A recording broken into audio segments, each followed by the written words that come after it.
Okay. My name is Ezell Brady Richardson, and I entered Langston High School in the 7th grade in 1950, the fall of 1950. I turned 12, I'm sorry. I turned 12 in October. So I entered in early. It looked like I entered in early anyway. And I graduated in 1958. From Langston High School, and we started out with a huge class, but in our graduating class we had a huge class of a total of 16. Wow. 8 girls and 8 boys, and I was valedictorian of the class. Wow. Were you was your family originally from Johnson City? Yes, I am. My maiden name is Brady, and my father's name was Walter Brady. All of my uncles and my father went to Langston High School, and of the bunch, there were 10 boys, and of them, 9 went to the military. Oh. Yes. Let's thinking over your time at Langston. Yes. Is there one moment that stands out as your favorite memory, as that one magical moment that just kind of was it for that time? Yes, yes. I remember our senior year when we had a senior play, and we would go to Langston at night to practice, and it was just a wonderful time because we got to do some things that we didn't have any business doing. Those are the best times in any high school. We would go. My foster mother would allow me to go to school with an older classmate who was 19. She was in our class, but at the time we didn't know how old our your classmates were, and so we would go down to the bus station, the bus station downtown, after having practice, and we'd sit down at the counter, and we'd have hamburgers and hot dogs and sit and have a real good time. And she never found out. she never Those found are out. always the best. The time stolen's more valuable than the time you give it. Yes. And I also remember a time that was during the same year. We were supposed to have gone to. We went to school when we only had the exams. We were having a final exam. And Mr. Robert Hale, who was our homeroom teacher, but he was also our English teacher, had sent my classmate George Nichols to the the post office to mail some letters for him, and he gave him his car keys. And I don't know, for some reason or other, I landed in the car with him, and we ended up doing some joyriding. Yeah. And we went through this little, I don't know where we were, but we went across a narrow one-lane bridge, and George got excited and he backed up, but he put the car in reverse. But he had it in park, and we got stuck, so somebody had to pull us out.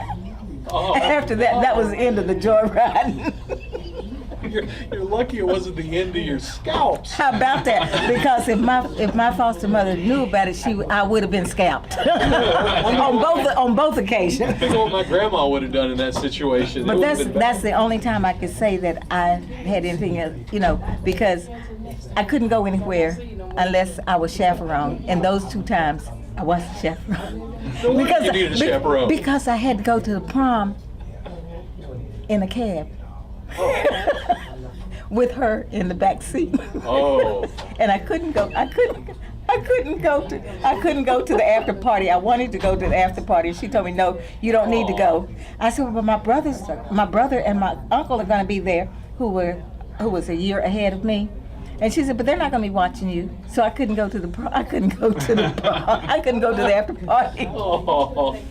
But those were some funny and times that I couldn't share that with her, but I can share it with you. The need for a place that, the new Langston facility is going to bridge that. I think that's a great word, bridging the past to the future. Why is that important? Why do we need that heritage right now? I think that if not 10 to 20 years from now, even if I could give that span of time,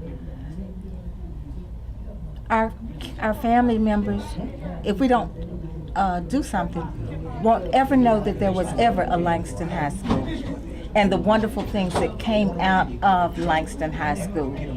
The teachers that were motivated and encouraged us and taught us to be the best and dared us to be great would have been lost, and they would not know that we had an awesome set of teachers, that we had a phenomenal basketball and football team, that we had a band that was beyond any band that you could ever see or hear. Those are the things that they will not know about, and that history will be completely lost. I know when I came back in town, I was here last year for a while, and when I went past where the Langston School was, and we went up on Route 25 or exit 25, and I looked over and all I saw was that arch. It just cut me to my heart. I mean, it just tore me to pieces. I knew that it was going to be torn down because I was here 2 years ago with for our reunion, and we went over to visit the site. But the actually seeing it, it just felt like that everything that we stood for, the educational and the social and cultural atmosphere that was our roots, was torn and just shattered, and it was just so hard for me to see it, and it was just an occasion that unless you've been there, you don't know how it feels. It hurts. It hurts to the very core. A new facility there, once they get the new, the new Langston Arts Center, will it feel better seeing that continuity there, or will you always have that like tooth missing? I think that the tooth would be missing, yeah. But I feel that that perhaps this will be a reminder. But for those of us who went through the institution, those who walked those halls and were taught there, I feel that it's going to be. It's just like when a parent dies. We remember our parents, but nothing takes that place. Nothing will take the place of our parent, and that's how I feel. That's how I feel. I don't have anything to possibly follow that up with. That was beautiful. Thank you. You're welcome. Thank you. Okay.